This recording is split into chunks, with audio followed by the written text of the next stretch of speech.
ദൈവത്തിന് സ്തുതി. പ്രഭാതകിരണത്തിലേക്ക് സ്നേഹവന്ദനം. ഭാഗം 1931. ഇന്ന് ഏപ്രിൽ മാസം 14-ാം തീയതി, 104-ാമത്തെ ദിവസത്തിലെത്തി. കഷ്ടാനുഭവാഴ്ചയുടെ ഈ ദിവസങ്ങളിൽ നമുക്ക് എന്തൊക്കെ ചെയ്യാം? കുറച്ചു നേരം എപ്പോഴെങ്കിലുമൊക്കെ ഓരോരുത്തരും അവനവന്റെ സ്വസ്ഥതയിലും സമാധാനത്തിലും ഒന്ന് ശാന്തമായി മൗനമായി ഇരിക്കുന്നു നല്ലതാണ്.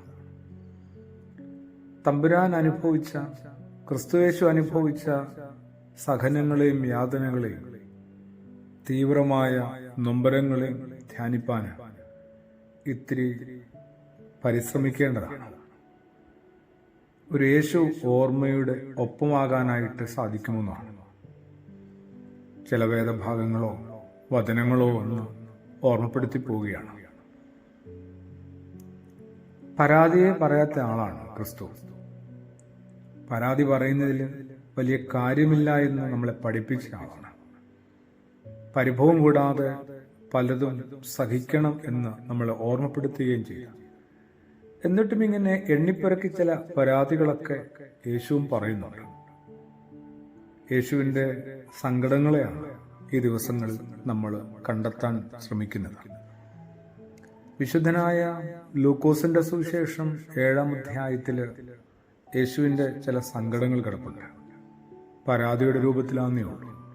ഒരു പരിഭവത്തിന്റെ സ്വരത്തിലാണ്.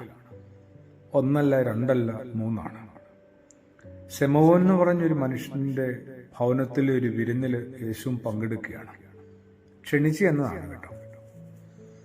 തന്നോടൊത്ത് ഭക്ഷണം കഴിക്കാനാണ് ആ പരീശൻ യേശുവിനെ ക്ഷണിച്ചത്. പിന്നീട് യേശു ഇങ്ങനെ പറയുകയാണ്, നീ എനിക്ക് കാല് കഴുകാൻ വെള്ളം തന്നില്ല കേട്ടോ.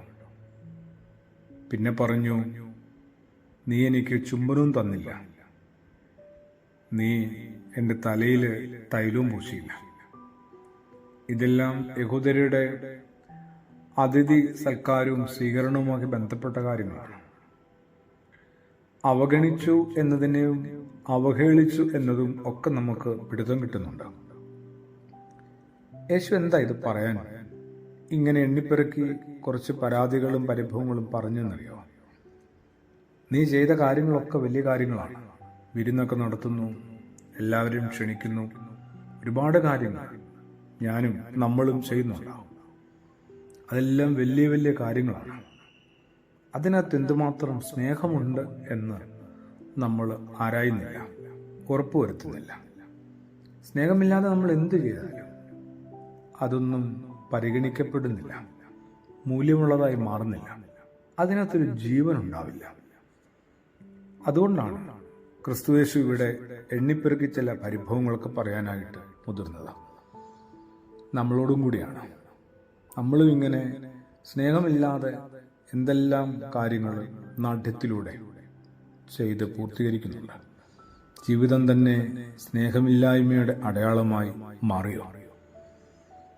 പ്രാർത്ഥനയോടുകൂടി ആമേൻ.